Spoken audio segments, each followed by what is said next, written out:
বিল কাবা। কুরাইশদের জন্য এক বিশাল সুখবর, হাশেম বংশের জন্য সুখবর। আব্দুল্লাহ বেঁচে গেছে। 100টা উট সদকা দেব।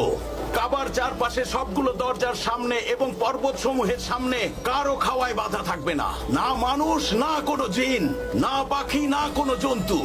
আল্লাহর নামে 100 উট সদকা দেব আমি।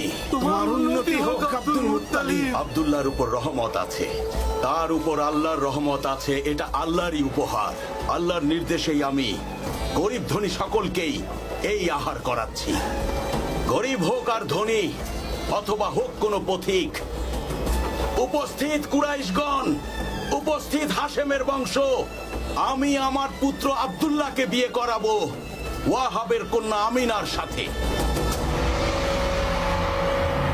কাজ শেষ হলেই আমি রওনা দেব আরবের কাবার দিকে, এবং আরবের ওই কাবাকে আমি একেবারে ধ্বংস করে দেব, যেন ওরা আর সেখানে তীর্থে না যেতে পারে।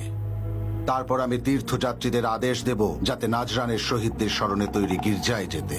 প্রয়োজন হলে আমি বাধ্য করব ওদেরকে